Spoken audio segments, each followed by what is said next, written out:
사도행전 12장을 보면 팔레스틴을 다스리고 있었던 헤롯 왕이 두로와 시돈 지방에 가서 두로와 시돈 지방의 사람들 앞에서 연설을 하는 이야기가 나옵니다. 그런데 그 연설을 들었던 두로와 시돈 지방의 사람들이 헤롯을 향해서 환호하면서 외칩니다. 이는 신의 소리요 사람의 소리가 아니로다. 찬사를 보내며 외쳤던 것이죠. 아마 사람들이 헤롯 왕의 그 연설에 감동하여서 박수가 터져 나오고 환호성을 질렀던 모양입니다. 헤롯 왕은 환호하는 사람들을 향해서 흡족한 듯이 손을 들어 흔들며 화답을 했겠죠. 그런데 이 좋은 분위기에 갑자기 헤롯 왕이 쓰러집니다. 사람들이 어떻게 손쓸 새도 없이 헤롯 왕이 그 자리에서 죽고 말았습니다. 모두가 놀라서 당황하고 대혼란이 일어났겠죠.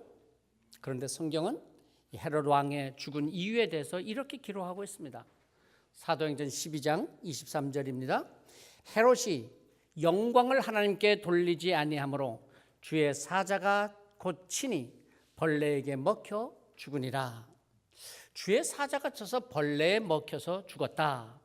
의학적으로는 어떻게 설명할 수 있을지 모르겠지만은 성경의 지적은 헤롯이 수많은 사람들의 환호를 받으면서 영광을 받았는데 그 영광을 하나님께로 돌리지 아니해서 하나님께서 쳐서 죽게 되었다는 것입니다. 영광을 하나님께 돌리지 아니했다. 헤롯이 자기가 그 영광을 다 받고 자기가 마치 위대한 신이라도 된 듯이 행세를 했던 그런 모양이죠. 흔히들 왜 운동선수들이 경기에서 우승을 하고 나서 감독이나 동료 선수들에게 또는 부모님께 감사하면서 이 승리 기쁨을 전합니다. 그러죠? 우승을 할 수 있었던 것이 자신의 능력이 아니라 지금까지 도와주고 인도해준 여러 사람들의 덕분이라고 하는 감사의 말이겠죠. 우리의 신앙생활에서도 우리는 종종 하나님께 영광을 올려드립니다 라고 말합니다. 하나님께 영광을 돌린다. 그게 어떤 뜻일까요? 헤롯은 어떻게 했기에 그 자리에서 하나님의 심판을 받아 죽게 되었으며 하나님께 영광을 돌리지 아니했다는 책망을 받게 되었을까요?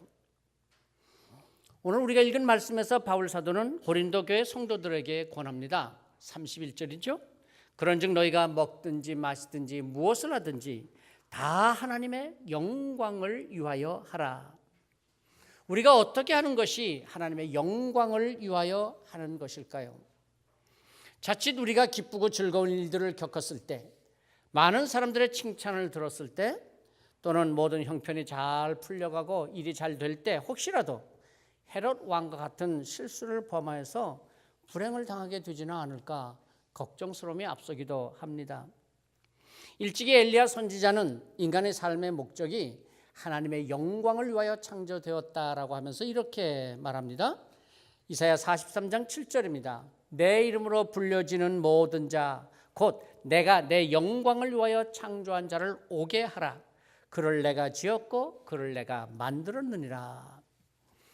바울 사도는 오늘 말씀에서 고린도 교회 성도들에게 이렇게 권합니다. 그런즉 너희가 먹든지 마시든지 무엇을 하든지 다 하나님의 영광을 위하여 하라. 다시 한번 생각해 봅니다. 어떻게 하는 것이 하나님의 영광을 위해서 사는 삶이 될까요? 어떻게 해야 하나님께 영광을 돌리는 것이 될까요? 바울 사도가 오늘 말씀하시는 말씀들을 통해서 몇 가지 함께 나누어 보려고 합니다. 첫째는 23절, 24절 말씀입니다. 여러분 성경 한번 보시겠어요? 23절과 24절을 함께 읽어보겠습니다. 함께 읽습니다. 모든 것이 가하나 모든 것이 유익한 것이 아니요 모든 것이 가하나 모든 것이 덕을 세우는 것이 아니니 누구든지 자기의 유익을 구하지 말고 남의 유익을 구하라. 그렇잖아요. 말이라고 하는 것도 그렇지 않습니까? 우리가 무슨 말인지 다 할 수 있죠. 그런데 말이라고 한다고 해서 다 유익한 것 아니잖아요. 말한다고 해서 다 그것이 유익이 된 것도 아니잖아요. 어떤 때는 차라리 아무 말도 하지 말고 가만히 있으면 해는 끼치지 않을 수 있을 텐데 잘한다고 하는 말이 오히려 상하게 만들고 기분을 망치는 그런 경우가 종종 있지 않습니까? 우리가 신앙생활을 하는데도 이 말씀을 잘 분별해서 적용할 수만 있다면 우리 신앙에 큰 유익이 될 것입니다. 오늘 이 말씀을 공동번역 성경은 이렇게 번역했습니다. 누구나 나는 무슨 일이든지 할 자유가 있다라고 말할 수 있습니다. 그러나 무슨 일이든지 해서 다 유익한 것은 아닙니다. 나는 무슨 일이든지 할 자유가 있다고 말할 수 있지만 모든 것이 다 사람에게 도움이 되는 것은 아닙니다. 헬라어 원문에 보면 모든 것이 가나, 모든 것을 다 할 수 있으나, 그 말을 한 단어로 법적인 용어로서 법적으로 가다, 법적으로 좋다, 그런 의미로 단어를 사용하고 있습니다. 판타 엑세스틴이라고 하는 말이죠. 법의 테두리 안에서 볼 때는 옳다라는 의미입니다. 흔히 우리가 말할 때 원칙이다, 뭐 그런 말도 하지 않습니까? 모든 것을 법에 맞게, 모든 것을 원칙대로 할지라도, 그런 의미인 것이죠. 그렇죠. 법을 지켜서 살아야 하고 원칙을 지켜야 하고 법대로 살아야 모든 사람에게 유익할 수 있습니다. 법을 지키지 않거나 원칙에서 벗어나게 되면은 나에게는 때로 유익할런지 모르지만은 다른 사람에게는 큰 피해를 줄 수 있습니다. 그런데 법대로 했다고 해서 다 유익한 것이 아니고 원칙대로 했다고 해서 다 덕이 되는 것이 아니라고 오늘 말씀합니다. 그렇다고 해서 물론 법대로 하지 않아도 된다, 원칙 무시해도 된다, 그런 말은 아니죠. 우리가 착각하는 것이 있는 것입니다. 법대로만 하면 모든 것이 다 유익하고 원칙대로만 하면 모든 것이 다 덕이 된다는 그 생각, 착각이라는 것입니다. 법도 중요하고 원칙도 물론 중요하지만 그러나 더 중요한 것이 있다. 그 기준이 무엇인가? 누구든지 자기의 유익을 구하지 말고 남의 유익을 구하라. 바울 사도는 먼저 남의 유익을 구하느냐고 하는 것이 그 기준이라고 하는 것입니다. 우리가 여러 사람을 만나다 보면은 유난히 법을 따지고 원칙을 주장하는 사람을 만날 때가 있습니다. 그런데 가만히 보면 자기를 원칙대로 한다고 말하지만 그 원칙이 자기 편의대로 왔다 갔다 변한다는 것입니다. 사람의 기준은 그렇죠. 일정하지 못합니다. 사람 자체가 늘 변하는 것인데요. 사람의 법도 그렇잖아요. 법이라는 것은 뭐냐? 뭐 그런 이야기가 있지 않습니까? 가죽 위에 쓴 가로왈자다. 여러분 들어보셨어요? 도통 그냥 뭐 한자는 잘 모르시니까 그냥 젊은 세대들이야 잘 이해가 안 되겠지만 연세 드신 분들은 아실 거예요. 가죽 위에 쓴 가로왈자. 가죽 위에다 가로왈자를 써놓고요. 위아래서 쫙 잡아당기면 그게 무슨 글자가 되죠? 나릴자가 되는 거예요. 좌우로 쫙 잡아당기면 무슨 자가 되는 거예요? 가로왈자가 되는 거예요. 누가 어디로 잡아당기냐에 따라서 법이라는 게 뭐예요? 왔다 갔다 한다는 거예요.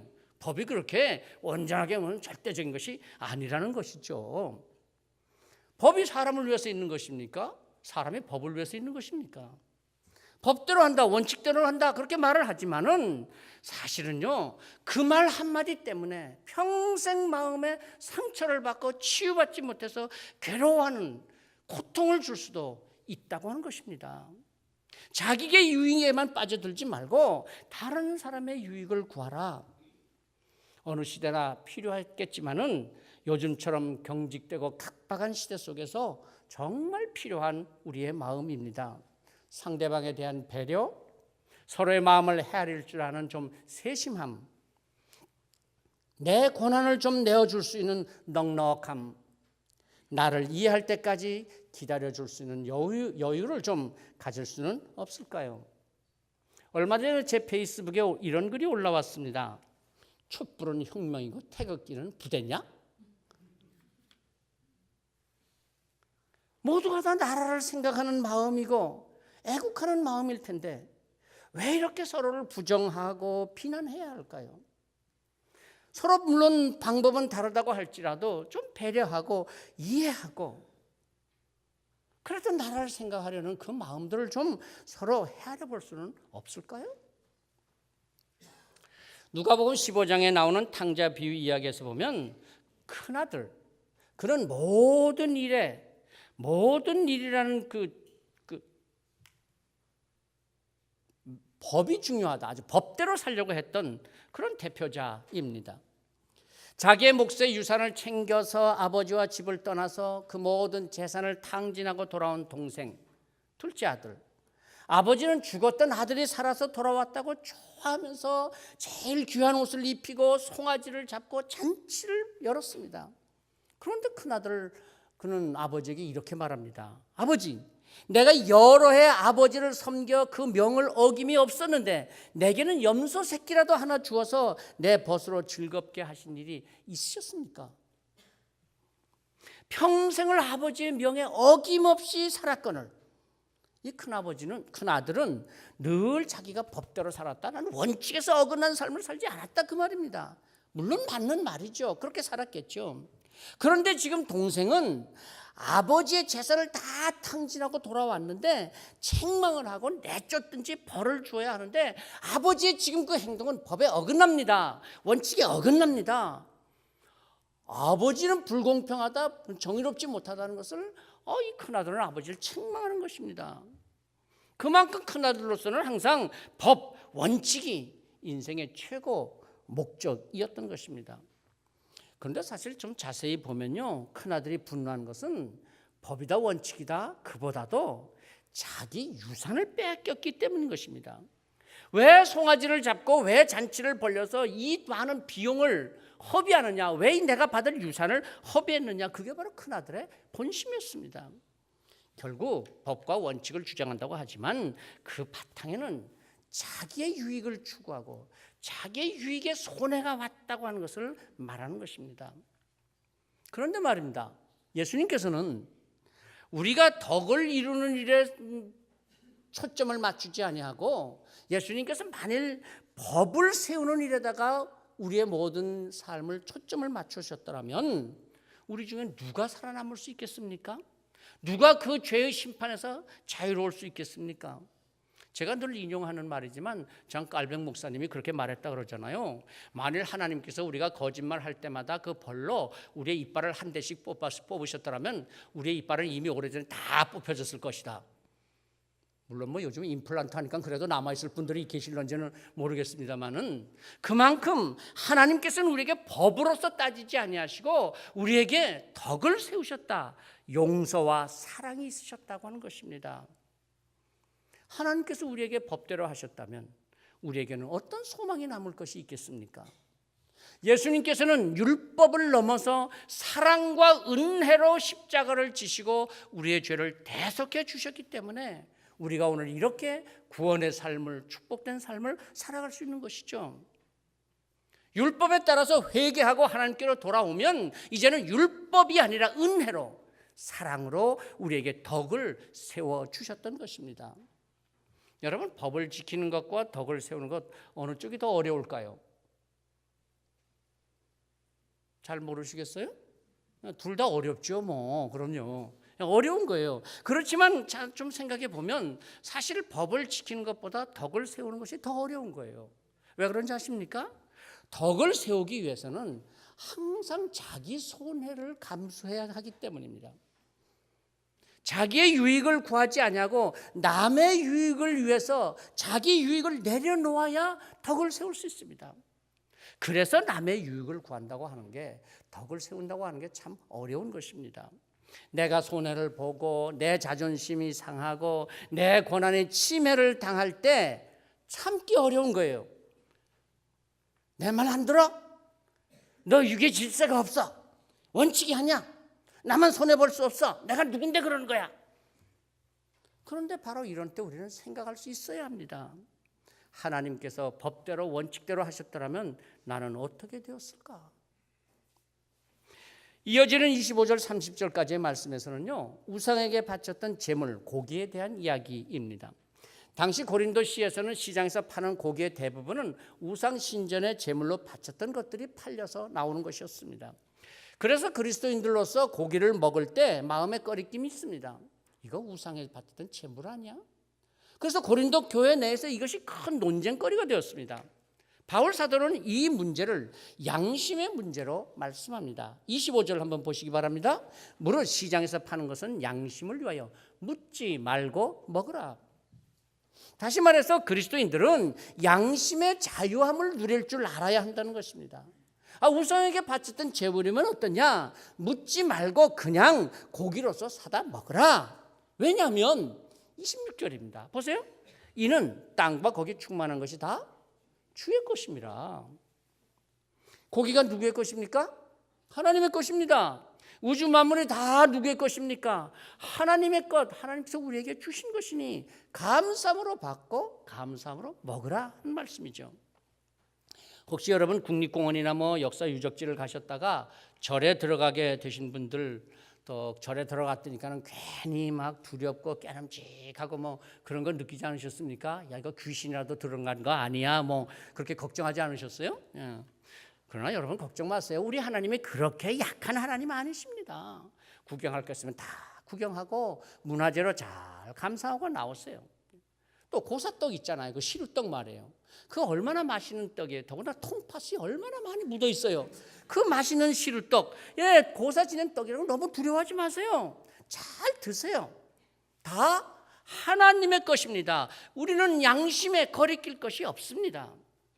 그런데 27절을 보십시오. 불신자 중 누가 너희를 칭찬할 때 너희가 가고자 하거든 너희 앞에 차려놓은 것은 무엇이든지 양심을 위하여 묻지 말고 먹으라 그랬습니다. 불신자의 식사 자리에 초대를 받아서 갔으면 이것이 우상의 제물인지 아닌지 묻지 말고 먹으라는 것입니다.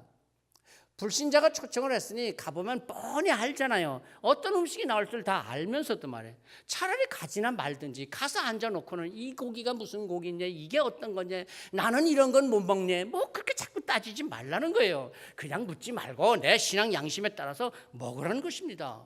그래서 때로는 바로 그 자리가 전도의 기회가 될 수도 있다는 것이죠. 그런데 신앙 양심을 말할 때 물론 좀 어려운 점은 있습니다. 때로는 우리의 하는 일이 신앙 양심을 지켜야 할 때가 있잖아요. 믿지 않는 집에 며느리가 되어서 들어갔습니다. 자, 제사를 지내는데 제사상을 차릴 것입니까? 말 것입니까? 제사에 참여를 할 것입니까? 말 것입니까?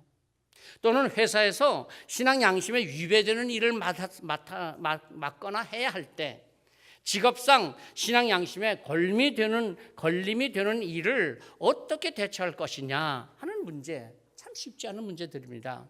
특별히 하나님께 기도하면서 하나님의 도우심을 구하고 지혜를 구하여서 지혜롭게 처신해야 할 것입니다.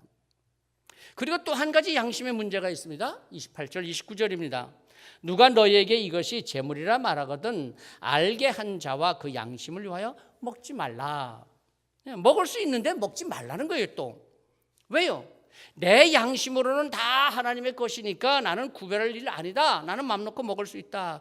그래서 먹으면 되는데, 아니 그런데 글쎄 같이 온 사람이, 아니 그 옆에 앉아 있었던 사람이, 예를 들면 뭐 불신자라든지 또는 아직 믿음이 약한 사람 또는 신앙 양심에 자유함이 없는 사람이 이거 우상 제물인데요? 이거 먹어도 괜찮아요? 이거 먹으면 뭐 우상 제물인데 먹어도 되겠어요? 뭐 이렇게 말을 하면 먹지 말라는 거예요. 왜요? 그 사람에게 또 뭐 나 이 양심에 나는 거리낌이 하나도 없다. 모든 것이 다 하나님의 것이니까 먹어도 괜찮다. 뭐 아무리 설명하고 뭐 그래 보지만 그 분위기가 깨지고 말이에요. 그 이해가 안 되는 거예요.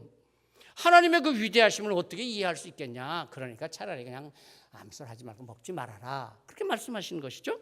자, 29절입니다. 내가 말한 양심은 너희의 것이 아니요 남의 것이니 어째요 내 자유가 남의 양심으로 말미암아 판단을 받으리요.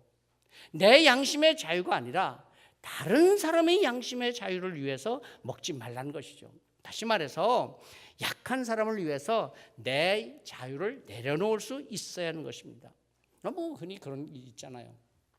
그 목사가 왜 그러는 거야? 뭐 목사가 그럴 수 있어. 아니 장로가 그렇게 하면 되겠어. 뭐 그런 말도 종종 하잖아요. 그러면 목사는 목사대로, 뭐 장로님들대로 다 자기 무슨 그 처지가 있고 환경이 있고 뭐 그런 뭐 일이 있는 거 아니겠어요? 그러면 그것도 설명을 해야 돼. 구구하게. 그런데 사실은 그게 아니고 말입니다. 뭐 여짜짜 해서 뭐 어쩌고. 그래도 그 사람이 알아듣겠어요? 못 알아듣겠어요? 그거 말하려면 괜히 구차하게 나만 구차해지는 것이지 그런 말 할 필요 없다. 차라리 그럴 때 뭐 하라? 먹어라 먹지 말아라. 이거 헷갈리시네 여기서. 예. 먹지 말라는 거예요. 그럴 때는 차라리 뭐 설득해서 먹으려고 그러지 말고, 예? 하려고 애쓰지 말고 그냥 안 하면 된다 그 말이죠. 왜? 나의 양심의 자유함도 중요하지만 다른 사람의 양심의 자유를 위해서도 먹지 말라 그런 말이죠. 자, 생각해 보십시오. 나는 하나님께 감사함으로 합니다. 나는 아무 거리낌이 없습니다. 그런데 사람들은 그것을 보고 비방하거나 구설수가 될 수 있다는 것이죠. 그래서 30절 말씀 보면 이렇게 말씀하잖아요. 만일 내가 감사함으로 참여하면 어찌하여 내가 감사하는 것에 대해서 비방을 받으려. 내가 감사하는 일들에 대해서 왜 비방받을 일을 하겠느냐. 비방거리를 만들지 말라는 것입니다. 여러분 운전을 하다가 보면은 왜 종종 좀 갑작스러운 상황이 생기면 나도 모르게 이렇게 탁 튀어나오잖아요. 뭐 개 XX라든지 뭐 저 나쁜 뭐 X라든지 뭐 이런 말들이 나오잖아요. 근데 이 목사로서 이제 성도님들하고 신방을 하고 가다가 운전을 가다 보면 그런 상황을 또 종종 만나게 되고 자신도 모르게 그냥 그런 말들이 나와서 민망스러울 때도 있기도 하고 그럽니다만은 어떤 목사님이 운전을 하고 가면서 가만히 성도님들이 보니까 뭐 한참 가다가 뭐 1, 뭐 3, 뭐 5 막 이러더라는 거예요. 그래서 난 물어봤대요. 목사님 그 1, 3, 5가 뭡니까? 그랬더니까는 웃으면서 하는 말이 그 1번은요 나쁜 X고요. 2번은 개 XX입니다. 3번은요 그렇게 이제 번호를 딱 붙여놓고 직접 말을 할 수 없으니까 탁 급한 상황에 뭐라고요? 1, 예, 뭐 3, 뭐 이런다는 거예요. 예, 뭐 얼마나 힘들면 그렇게 했겠습니까만은 그래요. 내 양심도 지켜야 하고 내 자유함도 있지만은 그러나 연약한 다른 사람들의 양심도 지켜주기 위해서 절제하고 조심하고 내 자유를 내려놓을 수 있는 결단도 있어야 한다는 것입니다. 내 양심도 지키고 다른 사람의 양심도 잘 지켜줄 수 있어야 한다는 말씀이죠. 자, 세 번째는요 32절 33절 말씀입니다. 유대인에게나 헬라인에게나 하나님의 교회나 거치는 자가 되지 말고 나와 같이 모든 일에 모든 사람을 기쁘게 하여 자신의 유익을 구하지 아니하고 많은 사람의 유익을 구하여 그들로 구원을 받게 하라. 여러분 한번 따라 같이 해주시겠습니까? 유대인에게나 헬라인에게나 하나님의 교회나 거치는 자가 되지 말고 모든 일에 모든 사람을 기쁘게 하여 자신의 유익을 구하지 아니하고 많은 사람의 유익을 구하여 조금 더 힘을 줘서 그들로 구원을 받게 하라. 자, 여기서 유대인이나 헬라인이나 이게 무슨 말인가 하면은요 아주 대하기 어려운 사람이라는 그런 말입니다. 유대인들 그들은 선민의식에 가득 차 있는 자들입니다. 율법주의자들, 모든 게 법입니다. 법으로 따지는 사람들 참 얼마나 까다로워요. 말끝마다 법이요 원칙이요 참 힘듭니다. 헬라인 그들은 이방인입니다. 믿음을 모릅니다. 하나님 믿지 않는 사람들입니다.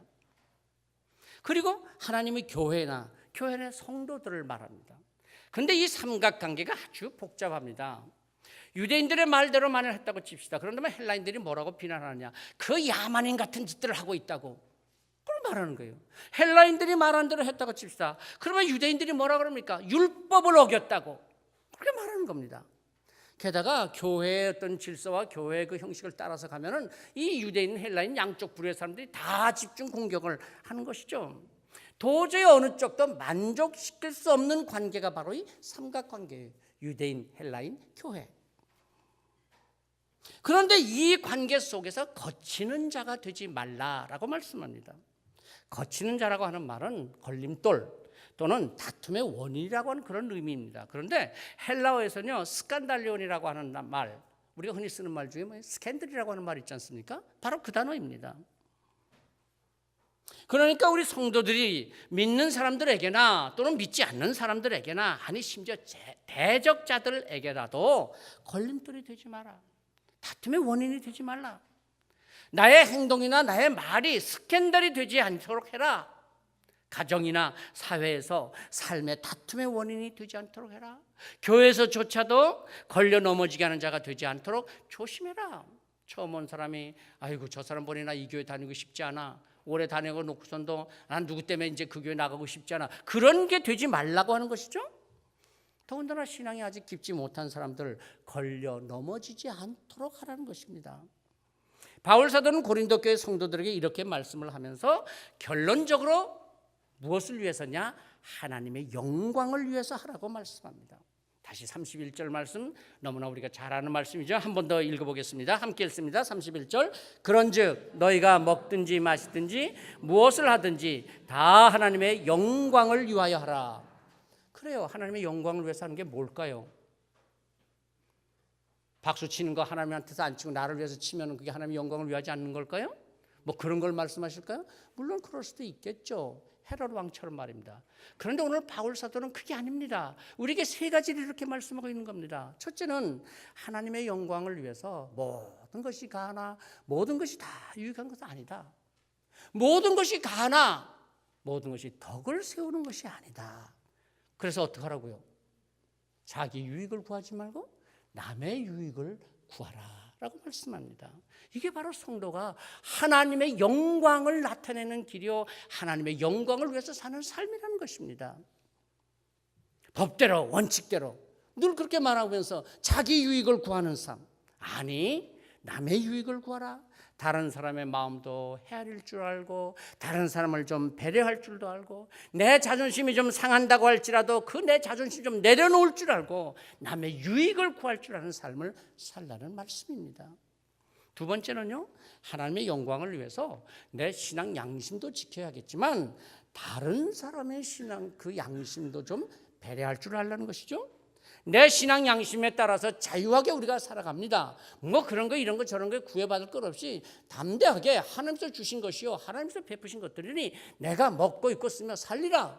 그리고 하나님의 영광을 돌릴 일을 하는 겁니다. 그런데 다른 사람의 양심을 생각해서 내 양심이 내가 감사함으로 내가 자신 있게 하는 것들이 판단의 대상이 되지 않도록 절제하고 삼가하고 조심할 줄도 알라는 것입니다. 세 번째, 하나님의 영광을 위해서 사는 삶은 어디에서든지 거치는 자가 되지 말라는 것입니다. 유대인이나 헬라인에게나 교회에서나 경직되고 완고한 사람에게나 헬라인 좀 안다고 무시하고 잘난 척하고 그런 사람 앞에서나 아니 교회에서도 성도들 사이에 있어서 초신자들이나 젊은이들 앞에서 걸림돌이 되거나 다툼의 원인이 되지 말라. 스캔들을 일으킬 말이나 행동 하지 말라는 거예요. 그게 바로 뭐예요? 하나님의 영광을 위해서 사는 삶이요 신앙이라는 것입니다. 자, 지난주일 우리는 힐링토크 서비스를 통해서 우리 교회에 처음 찾으신 분들, 예비 경서가족들 13분, 우리 청소년 어린이들 6명 우리 교회를 찾아왔습니다. 우리는 앞으로 계속해서 개인적으로도 또 초청하신 분들 또 우리가 함께 같이 한 가족이 된 마음에서 기도하며 그들을 어떻게 대해야 할까 생각해야 합니다. 교회 안에서 모든 성도들이 우리의 신앙, 우리의 삶에서 내 유익을 구하지 아니하고 남의 유익을 구할 줄 아는 삶, 좀 더 성숙하고 성장을 우리 경서교회 신앙 집중 훈련도 했으니까 이젠 좀 우리도 좀 더 성장하고 성숙하리라. 인간관계에 있어서나 사람들 대하는 데 있어서 또는 믿음 생활에 있어서는 좀 더 성숙한 모습들을 가지고 하나님의 영광을 위해서 사는 우리 모든 성도들이 되시기를 성부와 성자와 성령의 이름으로 축복합니다. 아버지 하나님, 늘 하나님의 영광을 위해서 산다고 말하면서도 내 유익을 구했던 우리의 삶, 내 편리함과 내 양심의 거리낌이 없다고 다른 사람을 헤아릴 줄 모르고 다른 사람의 양심을 배려할 줄 몰랐던 저희들, 이제 다시는 저희가 무슨 일에서든지 거치는 자가 되지 아니하고 정말 저들을 함께 구원할 수 있는 귀한 구원의 삶, 하나님의 영광을 나타내는 삶이 될 수 있게 하여 주시옵소서. 예수 그리스도 이름으로 기도하옵나이다. 아멘.